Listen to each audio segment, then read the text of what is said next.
તો હાલ મહત્વપૂર્ણ સમાચાર સામે આવ્યા છે। સુરતમાં ધોધમાર વરસાદથી અનેક વિસ્તારમાં પાણી ભરાઈ ગયા છે। સુરતમાં ખાડીના પાણી ભરાઈ જવાથી સર્જાયેલી વિકટ પરિસ્થિતિ વચ્ચે પુણા પાટિયા વિસ્તારની માધવબાગ સોસાયટીમાં જળબંબાકારની સ્થિતિ સર્જાઈ। ગળાડૂબ પાણીમાં ફસાયેલા લોકોને સુરક્ષિત બહાર કાઢવા માટે સુરત ફાયર વિભાગની ટીમ દ્વારા યુદ્ધના ધોરણે રેસ્ક્યુ ઓપરેશન હાથ ધરવામાં આવ્યું છે। ફાયર વિભાગના જવાનોએ અત્યાર સુધીમાં 200થી વધુ લોકોને હેમખેમ બહાર કાઢીને સુરક્ષિત સ્થળે ખસેડ્યા છે। સોસાયટીમાં ફસાયેલા રહીશોએ પોતાની આપવીતી વર્ણવતા જણાવ્યું હતું કે ઘરોમાં પાણી ઘૂસી જવાથી તેઓ ભોજન અને પીવાના પાણી માટે ભારે મુશ્કેલીનો સામનો કરી રહ્યા છે। ત્યારે તંત્રની મદદથી અસરગ્રસ્તોને રાહત આપવાની કામગીરી તેજ કરવામાં આવી છે।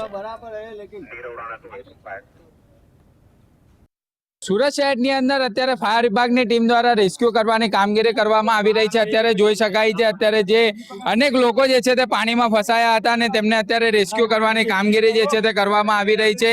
માધવબાગ સોસાયટી હોય, પર્વત ગામ હોય કે અલગ અલગ વિસ્તારોની અંદરથી એનડીઆરએફની ટીમ સહિતની સુરત ફાયર વિભાગની ટીમ દ્વારા અત્યારે રેસ્ક્યુની કામગીરી જે છે તે કરવામાં આવી રહી છે। અનેક લોકોને સવારથી જે છે તે ફાયર વિભાગની ટીમ દ્વારા રેસ્ક્યુ જે છે તે કરવામાં આવ્યા છે અને હાલ અત્યારે કામગીરી જે છે તે કરવામાં આવી રહી છે। ત્યારે ફાયર વિભાગના જે અધિકારીઓ છે તે પણ અહીં કામગીરીમાં જોડાયા છે। એમની જોડે વાત કરવાનો પ્રયત્ન કરી રહ્યા છે।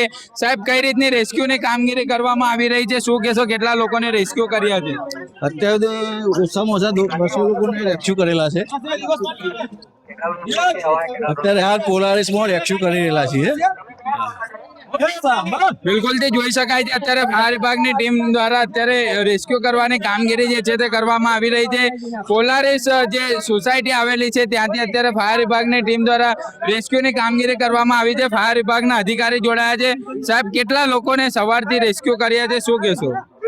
સવારથી 200 જેવા માણસોના રેસ્ક્યુ કરેલા છે। અત્યારે હાલ પોલારિસમાંથી 15 જેવા માણસોનું રેસ્ક્યુ કરી રહેલા છે। કેટલું પાણી છે, શું કહેશો? પાણી 6 ફૂટથી વધારે પાણી છે।